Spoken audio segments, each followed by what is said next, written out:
Ladies and gentlemen, I've asked a man who I think has been a great senator for a long time to come on the program to help me with a few issues, major issues that are going on right now. Senator Orrin, how are you, sir? Well, I'm doing fine, Mark. How are you? I'm doing great. I wanted to ask you a couple questions because there's a lot of important stuff going on right now, and you seem to be in the middle of it. This balanced budget amendment is one of the most important things. I've been arguing for this for years. You have. Milton Friedman's been pushing it. I want you to tell us what is in it exactly and what you're doing to try and get this thing passed. Well, first of all, as you know, we've got a full-blown debt crisis, over $14 trillion in debt right now, $62 trillion in unfunded government obligations. Now, what the balanced budget amendment would do is it would mandate that total budgetary outlays for any fiscal year should not exceed total revenues. It would cap federal spending at 18% of GDP, which has been the average revenue over the last 40 years. It would require the president, whoever's president, to submit a balanced budget to the Congress every fiscal year. And it would require a two-thirds supermajority for any new tax, any increase in tax rates, or any bill that is a net revenue raiser. It would also require a supermajority of 3/5 to raise the debt limit. So, you know, it's a very, very important bill, and I think we've got to absolutely act if we're to save this country for our children and grandchildren. By the way, back in 1997, I brought it to the floor of the Senate.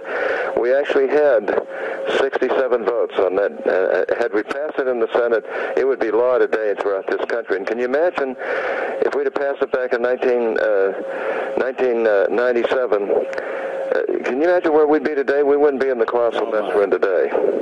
Now, you have every Republican in the Senate behind you on this now. You've gathered all that support, right? Yeah, this is the first time we've gotten every Republican, all 47 of us, to endorse the balanced budget amendment. And you have very prominent conservative groups. You've got Americans for Tax Reform, National Tax Limitation Committee, National Taxpayers Union, Americans for Prosperity, Freedom, or in other words, Tea Party groups, conservative groups, all behind this effort, correct? That's right. And it is fundamental, because I think if we can get it through the Senate and the House, I think the states will give us that super-duper majority that we need. Well, that's right. I don't think there's any question we'd get to 38 states to ratify it. At the very least you'd get out of it is the greatest conservative debate in this country's history. Yeah. And I'd have to say throughout the country, every state would start to realize who's doing it to us. The people who are fighting against getting some sort of fiscal sanity in this country. Every state would have that battle, and I think it would do more to turn this country around to good fiscal conservative approaches than almost anything else we could do. Yeah, I absolutely agree with this. Not only do I agree, Milton Friedman believed this, and you worked with him somewhat on this, right? I sure did. Milton Friedman was a great friend. I read most all of his books, and I have to say that he was a very strong supporter of this at the time. You know, I've been talking today. You know, I back a lot of these Tea Party candidates in these primaries and so forth, and I was talking today. I don't seek perfection. There are votes people take I don't necessarily agree with. But I look at somebody's record, and if they're a force for liberty and constitutionalism, and they've shown me this record over a period of time, you know, I'm going to support them. I remember you in the Bob Bork battles. Do you want to remind people about that? Oh, yeah. Bob Bork was one of the most brilliant legal minds in the history of this country, and the Democrats did everything they could to destroy him. It was just plain awful. And I have to say, I encouraged him. We fought very hard, but in the end, he was voted down on the floor. But he insisted on a vote because he wanted everybody in America to know who's doing it to him and who's really against having really good people on the Supreme Court. But that was one of the tragedies of my whole Senate service, was losing Bob Bork. We did everything we could to save him, but it was, you know, the Democrats were just too strong. And we lost some Republicans, too, by the way. Oh, yeah. And I remember these battles on labor law reform. Remind me of those, too. Well, back in that, when I got there, you know, the only reason the whole business community came to me, and I'm talking about the National Chamber of Commerce, the National Federation of Independent Businesses, the hoteliers, the restaurateurs, just everybody.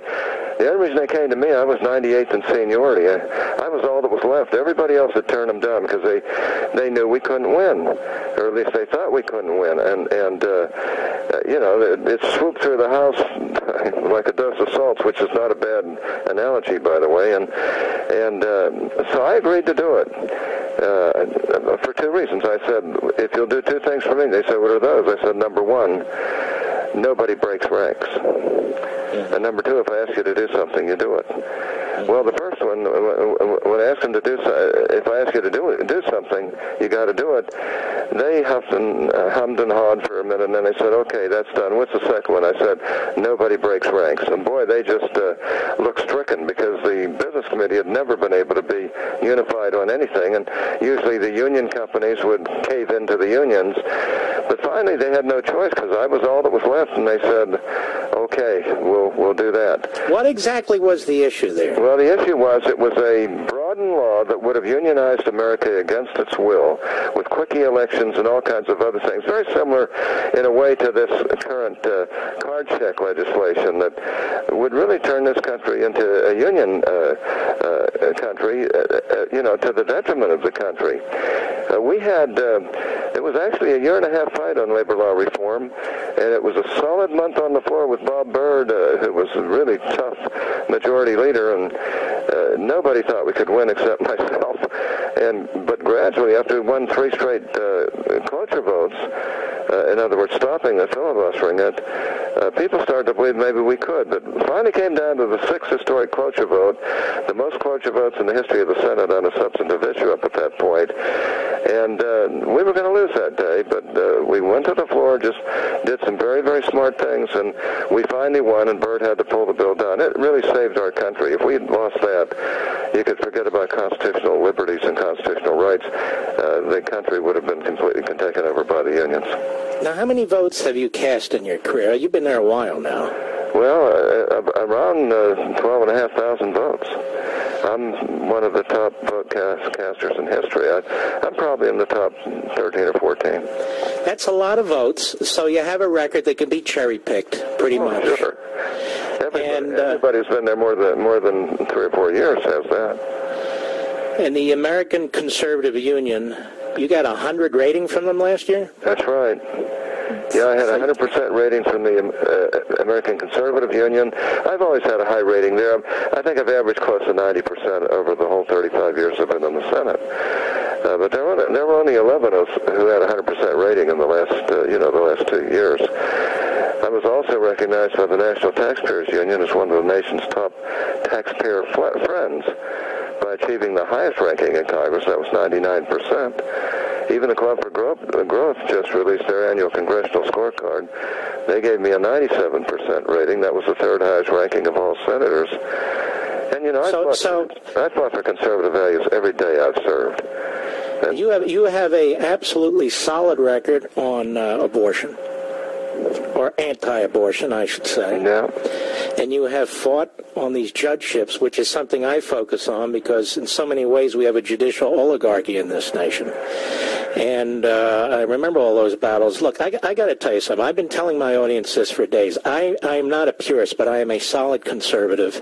You sure are. And I look at people, their records, their history, and it's one thing for people to say what they're going to do. It's another thing for a guy who's got many decades of solid leadership. Do you have a formal opponent yet in the Republican Party? Well, I don't yet, but there are 2 Republicans who are threatening to run, and we're going to win this. But it's always hard when you have somebody in your own party. I'd never run against anybody in my own party.